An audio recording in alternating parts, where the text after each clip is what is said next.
All right, welcome to The Explainer. Today, we're tackling what might just be one of the most demanding intellectual contests on the entire planet, India's Civil Services exam. You know, it's this year-long gauntlet of tests, and we're going to break down every single grueling step for you. So you might be asking, what does it actually take to join India's elite civil services? Well, it's a journey through this brutal, multi-stage filter.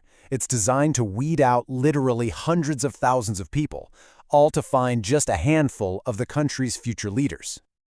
And to really wrap your head around the scale of this thing, just consider this number. For every single person who actually lands the job, only about 12 or 13 candidates even make it past the very first stage. I mean, the funnel is just incredibly narrow right from the get-go. Okay, so the whole process, this gauntlet, is basically broken down into two main stages. First up, you have the preliminary exam. Think of it as a massive screening test.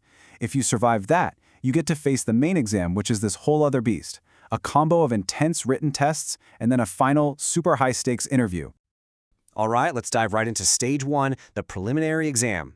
Pretty much everyone just calls it the prelims. And really, you should think of this as the great filter. Its whole purpose is to eliminate the vast majority of candidates, like right away. Now, here's a super crucial detail about the prelims you gotta understand. It is purely a screening test. The marks you get here, they don't count towards your final rank. At all. It's really just a ticket to the next round. You either pass and move on, or, well, that's it. Your attempt is over for the year. So, this first stage has two multiple-choice papers. Your score in paper 1, that's general studies, is what actually determines if you make the cut. But then there's paper 2, an aptitude test called CSAT, and that one's, well, it's more like a hurdle you just have to clear. And about that second paper, there's a really strict, non-negotiable rule. You absolutely must score at least 33%. If you don't hit that mark, your main general studies paper, the one that really matters for qualifying, it won't even be graded. It's the first major hard cutoff. Okay, so once you clear prelims, this is where the entire nature of the exam just completely changes. You're pivoting from a pretty straightforward multiple-choice screening to this deep, descriptive, essay-based marathon. And from this point on, everything you write counts towards your final rank. The stakes, the format, the depth required, it's all on a completely different level. So let's talk about stage 2, the main examination. Look, this isn't just a test of what you know. It's an exhaustive test of your analytical skills and, honestly, your pure endurance. This is where the real marathon begins. And what's your reward for clearing that first hurdle?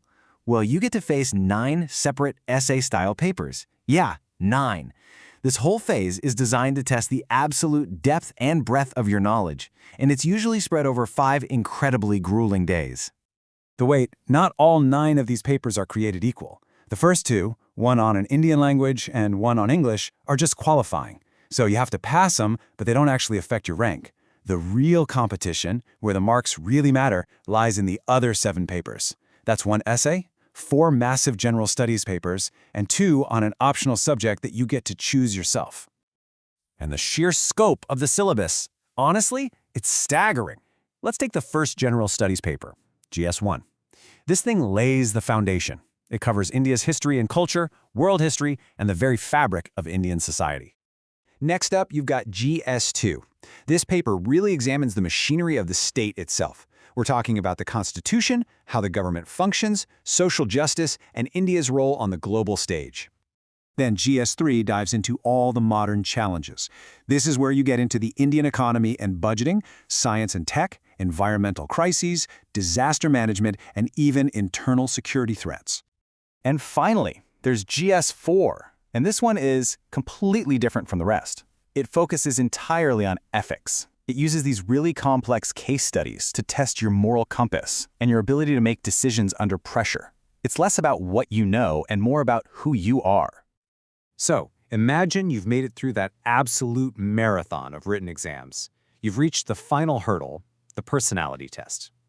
Now, a lot of people just call it the interview, but trust me, it's so much more than that.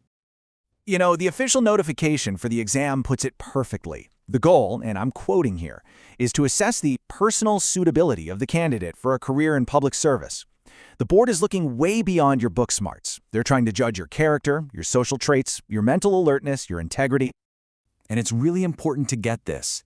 This isn't supposed to be some terrifying cross-examination. It's actually designed to be a purposeful conversation. The whole idea is to let the board see your true character and mental caliber in a more natural, conversational setting.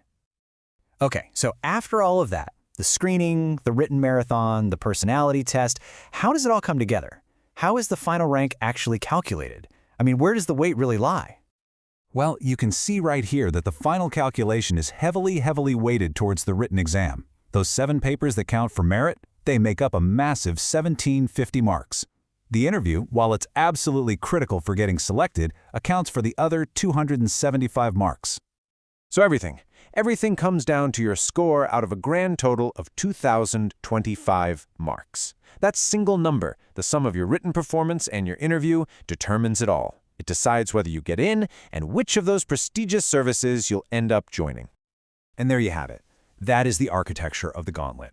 It's a year-long trial by fire, really, designed to test knowledge, endurance, and character, all to find the very few who will go on to run the machinery of a nation. So the question isn't just about passing an exam, right?